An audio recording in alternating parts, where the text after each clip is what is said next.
ప్రభువునందు ప్రియ దేవుని బిడ్డలారా, నేటి వాక్య ఉపదేశానికి సహకారము ఇచ్చిన కుటుంబం ఏలూరు పత్తేబాద వాస్తవ్యులు కీర్తిశేషులు బండి అబ్రహాం గారు, సుజ్ఞానమ్మ గారుల జ్ఞాపకార్థం వీరి మనుమలు తాళ్ళూరి జాన్ గారు, విజయ గారి కుమారులు డాక్టర్ తాళ్ళూరి రోని అభిషేక్ మరియు తాళ్ళూరి రూబీ అభిలాష్ మనుమలు వీరు సహకారం అందజేస్తున్నారు. బండి అబ్రహాం గారు, సుజ్ఞానమ్మ గారు సిఎస్ఐ చర్చిలో 1975 ప్రాంతంలో అద్భుతమైన పరిచర్య చేసి ఉన్నారు. నా బాల్యంలో వారిని నేను ఎరుగుదును. మంచి క్రైస్తవ కుటుంబం. తాళ్ళూరి జాన్ మాస్టర్కి, విజయ గారికి వారి కుమారులు డాక్టర్ తాళ్ళూరి రోని అభిషేక్, రూబీ అభిలాషులు వారి తాత అమ్మమ్మ శ్రీ బండి అబ్రహాం సుజ్ఞానమ్మ గారి జ్ఞాపకార్థం ఇచ్చిన సహకారాన్ని బట్టి వీరికి ధన్యవాదాలు తెలియజేస్తున్నాను. ప్రార్థన చేసుకుందాం. తలలు వంచండి, ప్రార్థనలో ఏకీభవించండి. మమ్మలను మిక్కిలిగా ప్రేమిస్తున్న మా ప్రియ తండ్రి, మీకు వందనాలు, స్తోత్రాలు. ఈ ప్రత్యేక సమయంలో బండి అబ్రహాం గారు, సుజ్ఞానమ్మ గారు మీ యందు నిద్రించిన పెద్దలు ప్రభు, వారి జ్ఞాపకార్థం వారి మనుమలు ఇచ్చిన ప్రత్యేక ఎపిసోడ్ సహకారం కొరకై మీకు కృతజ్ఞతలు.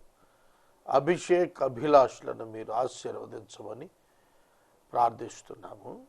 మీ దాసుడు తాళ్ళూరి జాన్ మాస్టర్ గారిని, వారి సతీమణి విజయ గారిని మీరు ఆశీర్వదించమని ప్రార్థిస్తున్నాము.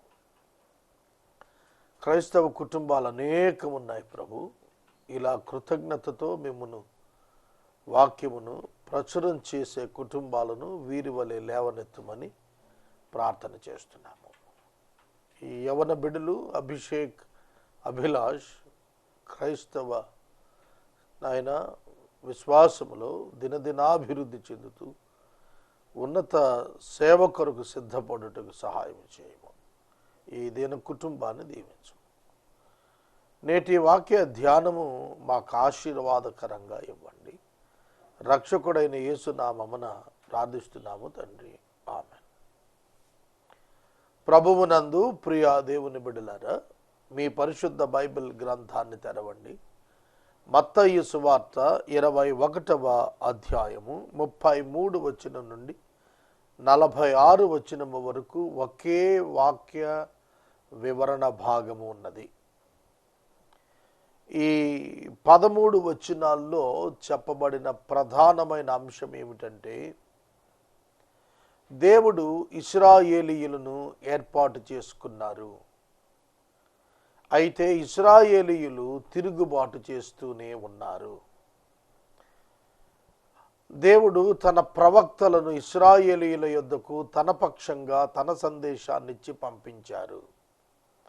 అయితే ఇశ్రాయేలీయులు వారిని చంపుతూ వచ్చారు, గాయపరుస్తూ వచ్చారు. తన కుమారుడైన క్రీస్తును సన్మానిస్తారని క్రీస్తును వారి మధ్యకు వారి కొరకు పంపగా స్వాస్యం మనదైపోతుందని వారు క్రీస్తును సంహరించారు. ఆ కారణం చేత ఇశ్రాయేలీయుల యొద్ద నుండి రక్షణ, వారి వరకే ఉన్నటువంటి రక్షణ, వారు మాత్రమే తమదనుకునే రక్షణ అన్యజనులందరికీ సంక్రమించేటట్లుగా వారు నిషేధించిన రాయిగా ఉన్న అన్యజనులు మూలకు తలారాయి అయినట్లు క్రీస్తు సంఘంగా ఆవిర్భవించటానికి దేవుడు యేసుక్రీస్తు ద్వారా ఏర్పాటు చేశాడు. కనుక వారి తిరస్కారం అన్యజనులకు మేలుకరమైనటువంటి స్థితిని కలుగజేసింది. ఈ విషయాన్ని యేసు ప్రభు వారికి తెలియచేశాడు. ఒక వ్యక్తి ఒక తప్పు చేసినప్పుడు మనం ఆ వ్యక్తితో ఆ తప్పు గురించి మాట్లాడుతున్నప్పుడు ఒక ఉదాహరణ రీతిగా ఆ తప్పును చెప్పినా ఆ వ్యక్తి తన తప్పు గ్రహిస్తాడు. ఆ వ్యక్తి తన తప్పిదాన్ని తెలుసుకోగలుగుతాడు, అది అతడేనని అతడు తెలుసుకోగలుగుతాడు.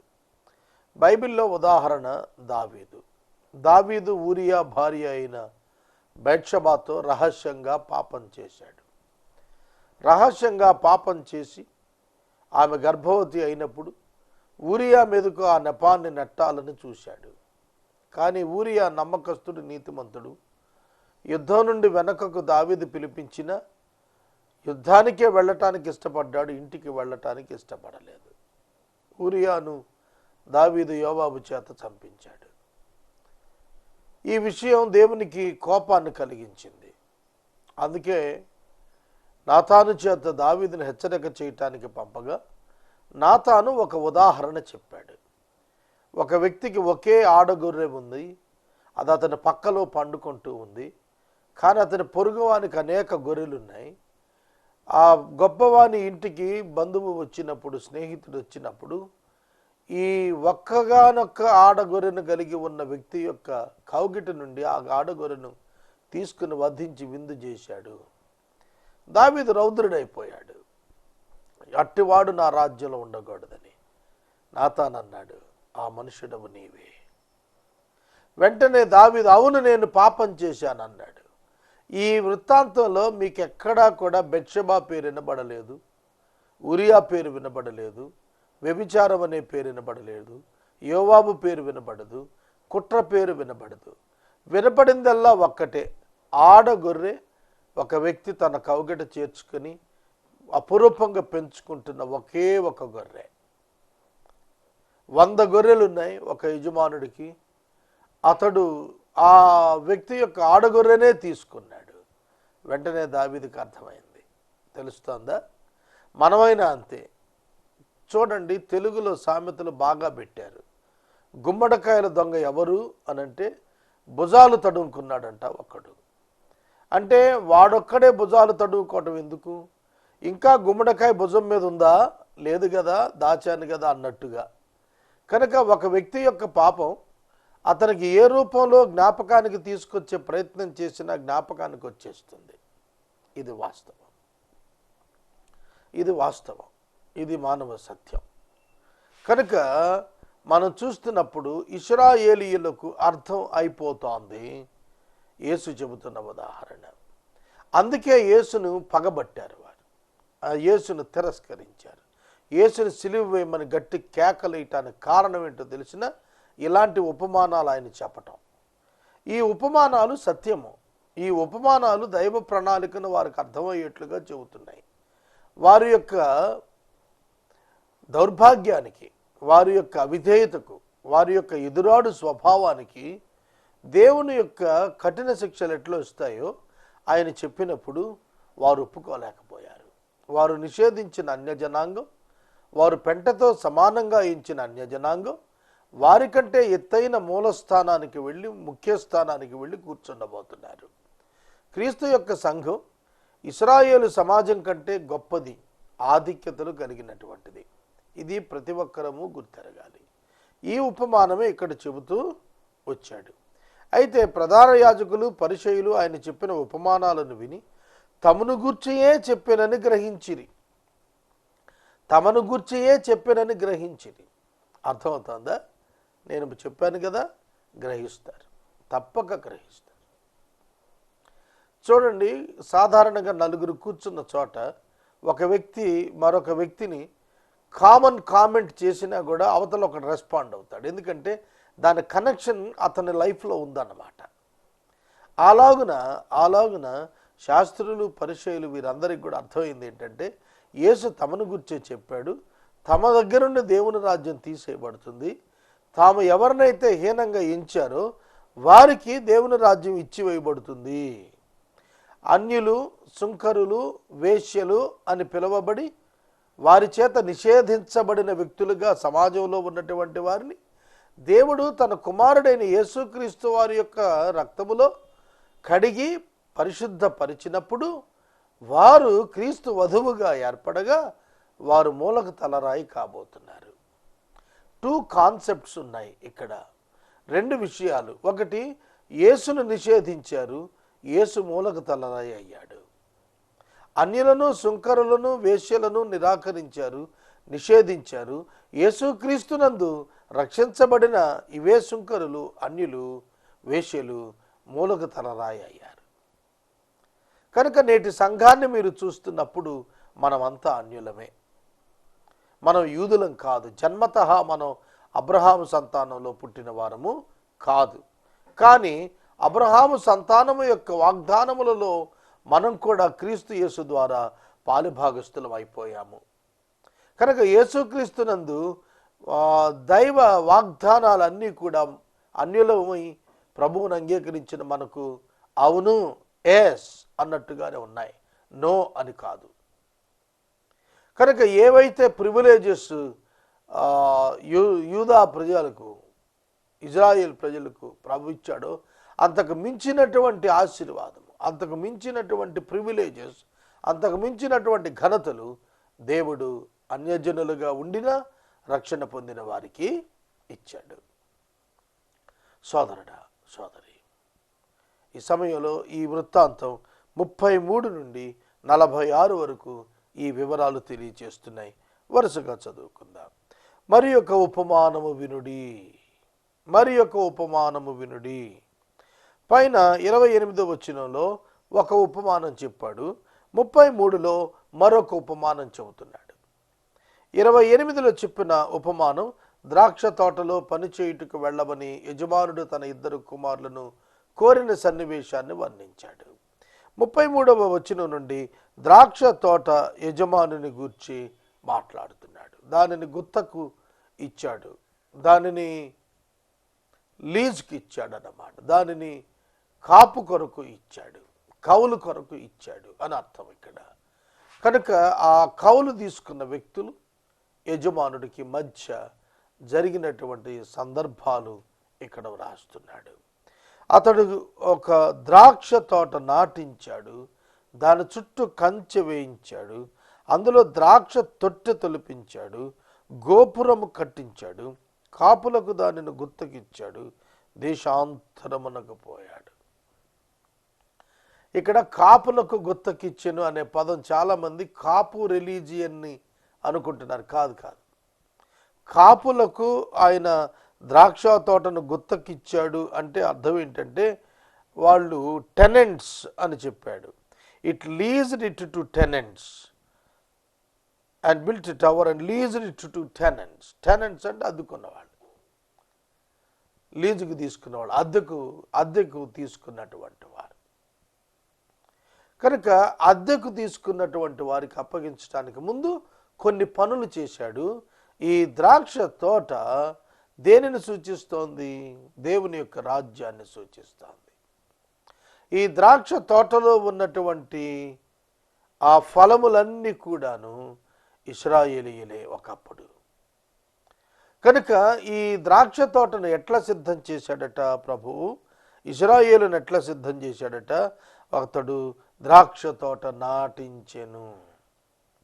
There was a master of house who planted a vineyard and put fence around it and dug a wine press in it and built a tower and leased it to tenants and went into another country.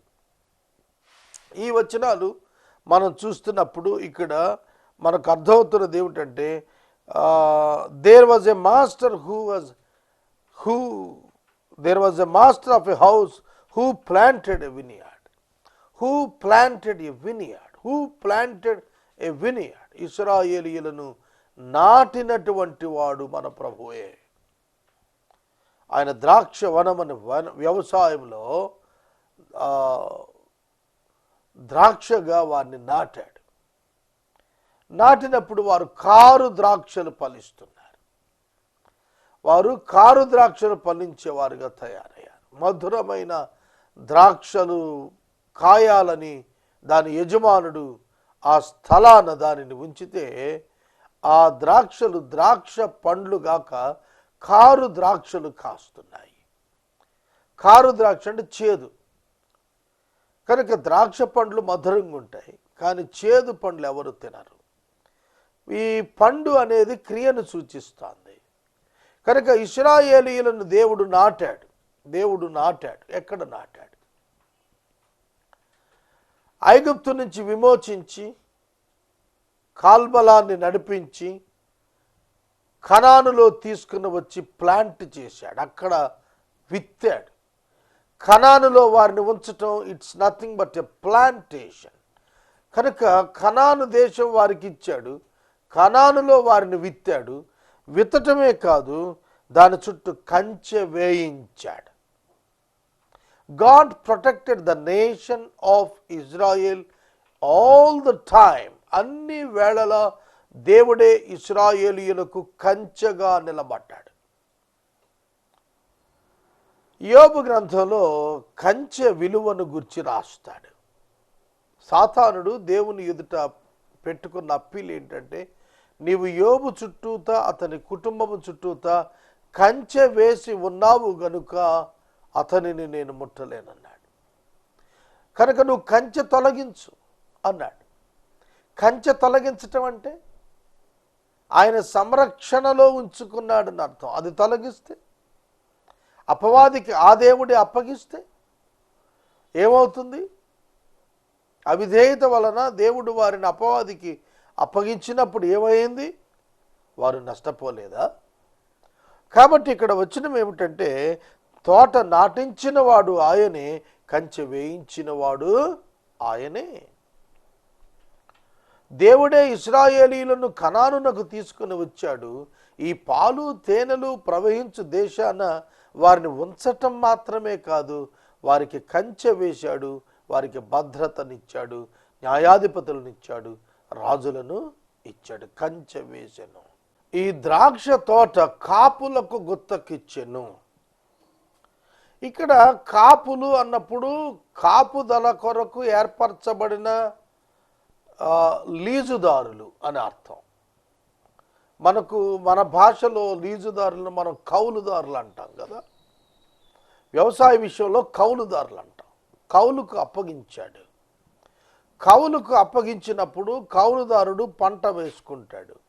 పంట పండినప్పుడు పంటకైన ఖర్చు పోను, కౌలు పోను, అతడు కొంత భాగం తన profit పోను, కౌలుగా ఒక భాగాన్ని తీసుకుని వచ్చి యజమానునికి ఇస్తాడు.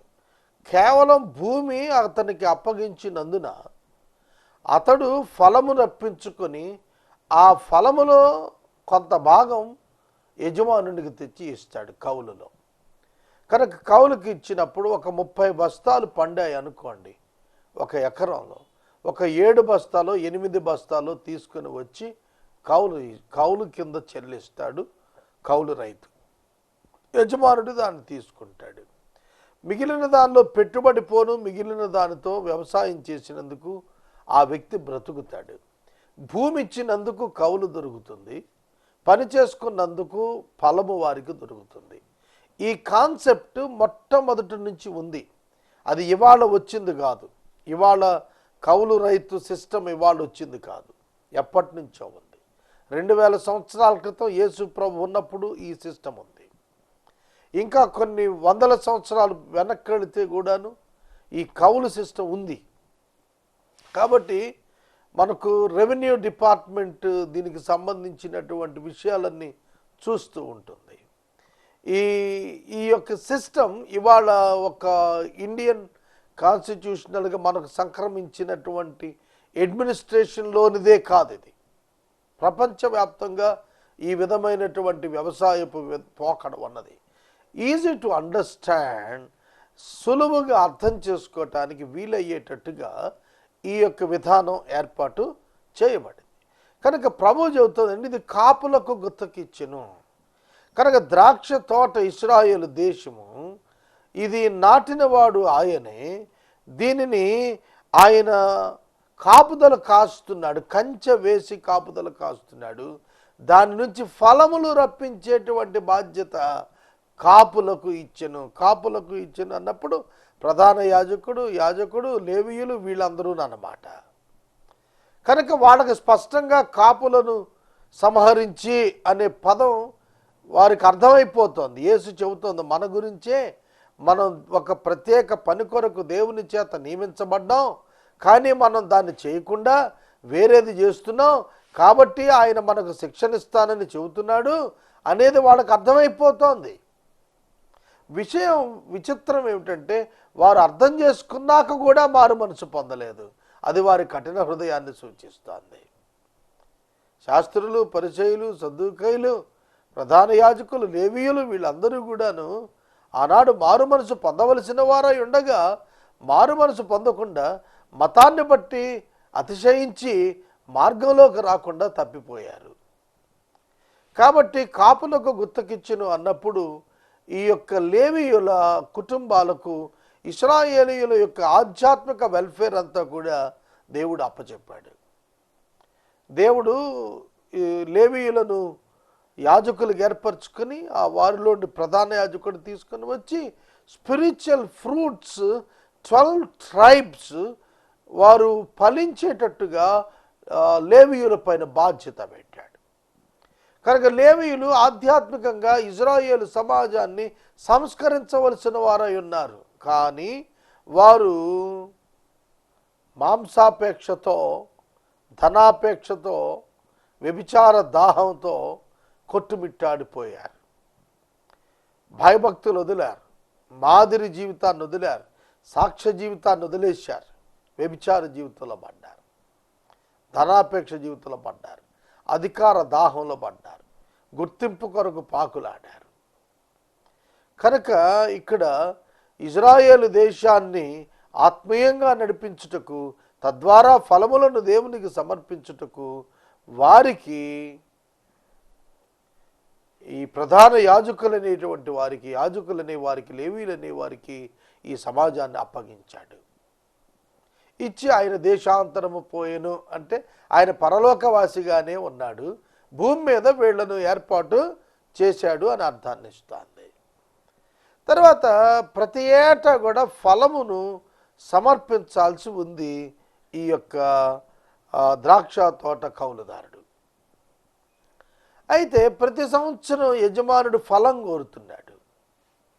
కనుక మరొక ఉపమానంలో తోట యజమాని వచ్చి ఫలాలు వెతికినప్పుడు ఒక చెట్టు 3 సంవత్సరాలుగా ఫలించటం, అప్పుడు ఆ ఫలించనటువంటి చెట్టు విషయంలో యజమానుడు దాన్ని తొలగించే స్థలం ఎందుకు వృధా చేయాలి అని అన్నప్పుడు తోటమాలి అన్నాడు, అయ్యా నేను ఈ సంవత్సరం వరకు ఉంచుతాను, ఎరివేస్తాను, దాన్ని సరిచేస్తాను, ఫలిస్తుందేమో చూస్తాను అన్నాడు. కృపాకాలంగా 1 సంవత్సరం ఇమ్మని వేడుకున్నాడు. నమ్మకమైన పనివాడు అడిగాడు కాబట్టి ఆ సంవత్సరం ఆ చెట్టుకు ఆ యజమానుడు అవకాశం ఇచ్చాడు, ఉంచనిచ్చాడు. అది ఫలిస్తుందా ఇక కంటిన్యూ అవుతుంది, ఫలించకపోతే ఆ యొక్క దాసుడు కూడా ఏం చేయలేడు, ఆ దాసుడు కూడా దాన్ని ఆపలేడు. కాబట్టి ఇక్కడ మనం వాక్యాన్ని చూస్తున్నప్పుడు దేశాంతరమునకు పోయిన అన్నప్పుడు ప్రభు పరలోకంలో ఉండి ప్రతి సంవత్సరం ఇశ్రాయేలీయులకు పండుగలను ఏర్పాటు చేశాడు. ఆ ప్రధాన పండుగలలో పురుషులు వచ్చి కనపడాలి, ఉట్టి చేతులతో కాదు అర్పణలతో వచ్చి కనపడాలి. మారు మనసు పొందిన వారుగా వచ్చి పురుషులు కుటుంబానికి పెద్దలు గనుక వాళ్ళందరూ వచ్చి ప్రభు సన్నిధిలో ప్రణమిల్లి తీరాలి. కానీ అది వైఫల్యానికి వెళ్ళింది. Their physical presence was there, but their minds and hearts are far away from God and his word. దేవుని నుండి, దేవుని వాక్యము నుండి వారి హృదయములు దూరంగా ఉన్నాయి, శరీరాలు మాత్రం పండుగలకు వెళ్తున్నాయి. కనుక కేవలం భక్తి ఆచారంగా మారింది తప్ప జీవితంగా మారలేకపోయింది వారికి ఆనాడు. ఆ కారణం చేత దేవుడు యేసుక్రీస్తు వారు ఆయన వారితో చెబుతున్నటువంటి మాట, పండ్ల కాలం సమీపించినప్పుడు పండ్లలో తన భాగము తీసుకొని వచ్చుటకు ఆ కాపుల యొద్దకు తన దాసులను పంపెను. చూస్తున్నారా, పండ్ల కాలము వచ్చినది, ఆ సీజన్ వచ్చింది. వచ్చినప్పుడు తన దాసులను పిలిచి ఆ యొక్క కౌలుదారుల యొద్దకు పంపించాడు. పంపించగా ఆ కాపులు అతని దాసులను పట్టుకుని ఒకరిని కొట్టిరి, ఒకరిని చంపిరి, మరి ఒకరి మీద రాళ్ళు రువ్విరి. మరలా అతడు మునుపటి కంటే ఎక్కువ మంది ఇతర దాసులను పంపగా వారు వారిని ఆ ప్రకారమే చేసిరి. చూడండి, మొదట ఆయన న్యాయాధిపతులను పంపించాడు. యెహోషువ గ్రంథము కాలమున యెహోషువ యొక్క నాయకత్వాన ఇశ్రాయేలు జనాంగము కనాను ప్రవేశం చేశారు యోర్దాను నది దాటి. ఇశ్రాయేలీయులు మోషే నాయకత్వాన ఎర్ర సముద్రాన్ని దాటి అరణ్యయాత్ర చేశారు. మోషే అరణ్యంలోనే చనిపోయాడు. మోషే మరణానంతరం నాయకుడిగా వచ్చిన యెహోషువ నాయకత్వంలో కాల్బలం 6 లక్షలందరూ కూడాను కనానులో ప్రవేశించారు యోర్దాను దాటి. ఆరిన నేలను ఎర్ర సముద్రాన్ని దాటినట్లుగా మొదటి తరం వారు, రెండవ తరం వారు ఆరిన నేలలో ఈ యోర్దాను నదిని దాటి కనానులో ప్రవేశం చేశారు. కనానులో ప్రవేశించినటువంటి ఈ జనాంగము, ఈ కనానులో ప్రవేశించినటువంటి ఈ జనాంగము వారు భద్రతలోనికి వచ్చి న్యాయాధిపతులను అనుగ్రహించబడ్డారు. కనుక యెహోషువ అనంతరం న్యాయాధిపతులు వచ్చారు. న్యాయాధిపతులు వారిని పరిపాలించితే వారు సంతృప్తి చెందలేదు. కనుక వారు న్యాయాధిపతుల స్థానంలో అన్యుల వలె మాకొక రాజు ఉండాలని వారు కోరుకున్నారు. సౌలును దేవుడు వారికి రాజుకి ఇచ్చాడు. దాని కాన్సిక్వెన్సెస్ వాళ్ళు గుర్తెరిగారు. తర్వాత దావీదు వచ్చాడు. ఆ తరువాత మిగిలినటువంటి డివైడెడ్ కింగ్డమ్ వచ్చింది. ఈ మధ్యలో ప్రతి రాజుల కాలంలో అనేక మంది ప్రవక్తలను దేవుడు హెచ్చరిక నిమిత్తం పంపిస్తూ వచ్చాడు. కానీ వాళ్ళు ఆ ప్రవక్తలను చంపేస్తూ వచ్చారు.